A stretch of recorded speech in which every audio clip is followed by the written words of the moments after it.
Representation आया। एक तो हिमाचल गवर्नमेंट टीचर्स यूनियन है HGTU,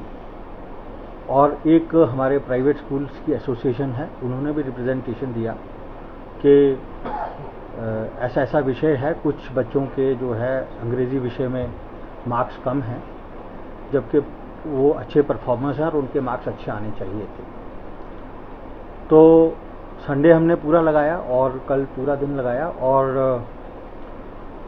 आखिरी में जो हमने इन्वेस्टिगेशन में जो रिज़ल्ट सामने आए, क्योंकि देखिए रिज़ल्ट बनाने की कई स्टेजेस होती हैं, तो ये प्रक्रिया शुरू हो जाती है जब टीचर्स हमारे स्पॉट इवैल्यूएशन सेंटर्स पे चेकिंग करना शुरू करते हैं। तो अब एरर किसी भी लेवल पे हो सकता था, या तो चेकिंग में कोई एरर था, या फिर जो हम अवार्ड शीट्स बनाते हैं उनको फीड करने में एरर था, या स्कैनिंग में एरर था, या जो हमने इस बार OMR शीट्स इंट्रोड्यूस की थी उनमें कोई एरर हो सकता था। तो सारी चीज़ों को जांचा परखा गया और आखिरी में ये निष्कर्ष निकाला गया कि ये जो गलती है ये किसी प्रोसेस में नहीं हुई है, किसी कंप्यूटर में नहीं हुई है, बल्कि ये एक ह्यूमन एरर है, एक मानवीय गलती है। और इसमें जांच करने पे ये पाया गया कि जो संबंधित ब्रांच थी, जिनको ये जिम्मेवारी दी गई थी कि वो जो आंसर कीज़ हैं वो हमारे कंप्यूटर प्रोसेसिंग यूनिट को देंगे, तो उसमें यह पाया गया कि उन्होंने जो कैंसल्ड पेपर्स थे, आपको याद होगा कि चुवाड़ी वाला इंसिडेंस हुआ था, तो वो कैंसल्ड पेपर था, उसकी जो गलती से उन्होंने उसकी आंसर की जो है वो दे दी, और जो हमने दोबारा टेस्ट लिया था उसकी आंसर की वहीं रखी रह गई। इस वजह से जो पुराना पेपर था उसी की आंसर की एग्जीक्यूट हुई और उसी हिसाब से रिजल्ट बना। तो गलती हुई है, और जहाँ कार्य होता है वहाँ गलतियाँ भी होती हैं, और हमें इस बात का खेद है क्योंकि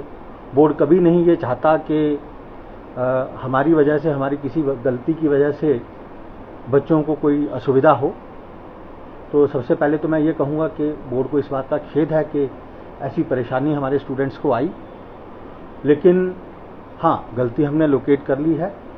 और उसको सुधारा जा रहा है। जो नई आंसर कीज थी उनको प्रॉपरली जो हमारी कंसर्न्ड ब्रांच है उसको दे के और नया डाटा जनरेट कर दिया गया है। अब नए डाटा के साथ नया रिजल्ट जो है अंग्रेजी विषय का वो कंपाइल किया जा रहा है। अब क्योंकि इसमें मैं आपको ये कहना चाहूँगा कि रिजल्ट कंपाइल करने में देरी लगती है, तो और दूसरा ये है कि हम नहीं चाहते कि दोबारा कोई गलती हो। तो उम्मीद तो है कि आज ये प्रोसेस हो जाएगा। यदि आज प्रोसेस नहीं हुआ तो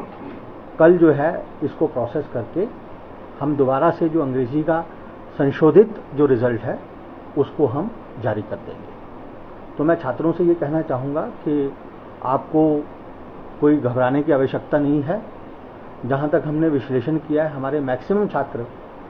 जो 12वीं विषय में जिन्होंने अंग्रेजी का एग्ज़ाम दिया है उन सभी के मार्क्स, लगभग सभी के मार्क्स इसमें बढ़ रहे हैं।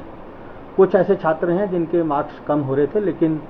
क्योंकि उसमें उन छात्रों की कोई गलती नहीं है और एक हमारी ऐसी नीति भी है, जब कोई बच्चा रिवैल्यूएशन के लिए अप्लाई करता है तो हम उनके जो ओरिजिनल मार्क्स हैं यदि वो कम हो रहे होते हैं तो हम कम नहीं करते हैं,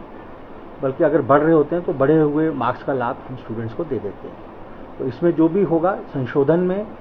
जिन बच्चों के मार्क्स बढ़ रहे हैं उनके मार्क्स बढ़ा के उनको दिए जाएंगे। किसी भी बच्चे के मार्क्स जो पहले से उसको अलॉट हुए हैं वो कम नहीं किए जाएंगे। ये ऐसा निर्णय हो चुका है, ये फाइल हमारी अप्रूव हो चुकी है और रिजल्ट कंपाइलेशन पे लगा हुआ है, और जैसे ही वो हमारा फाइनल होता है ये पुनः जो है पब्लिश कर दिया जाएगा। इसमें ये कहना चाहूँगा क्योंकि गलती बोर्ड के ऑफिशियल से हुई है, तो ऐसे जो ऑफिशियल्स हैं उनके विरुद्ध जो अनुशासनात्मक कार्रवाई है वो भी बोर्ड कर रहा है, और आगे से हम अपने सिस्टम्स को सुधारेंगे और इस चीज़ का हम ध्यान रखेंगे कि इस तरीके की गलती जो है, चाहे जाने अनजाने में ही हुई है, बट इस तरीके की गलती दोबारा ना हो और छात्रों को आगे इस प्रकार की परेशानी ना आए। ऐसे कितने अधिकारी हैं जिन पर आप कार्रवाई कर रहे हैं? ऐसे देखिए ब्रांच में 3-4 अधिकारी हैं जिन पे ये अनुशासनात्मक कार्रवाई की जाएगी। देखिए बोर्ड की मेरिट लिस्ट, जैसे मैंने आपको बोला कि बोर्ड की मेरिट लिस्ट जब हम पहली बार देते हैं तो वो प्रोविजनल मेरिट लिस्ट होती है, ठीक है, वो फाइनल मेरिट लिस्ट नहीं होती है। यदि आप जो आप लोगों को हमने पैकेट दिए थे, मीडिया पैकेट, उसमें भी यदि आप देखें तो वो जो मेरिट लिस्ट है वो प्रोविजनल होती है, फाइनल, क्योंकि जब हम पहली बार रिजल्ट डिक्लेयर करते हैं तो ये कोई नई बात नहीं है कि बच्चों को रिजल्ट से शिकायत होती है, तो वो उसमें हमारी जो नॉर्मल प्रक्रिया है, रीवैल्यूएशन और रीचेकिंग की प्रक्रिया होती है। उसके बाद कई बच्चों का रिजल्ट रिवाइज होता है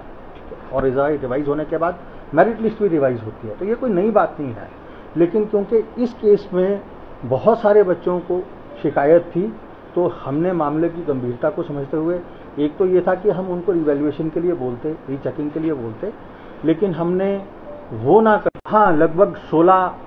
अंक रहते हैं एमसीक्यूज के, उसी में ही ये जो मैंने आपको बताया जो मानवीय गलती हुई है और जो एरर आया है उसकी वजह से ये हुआ है।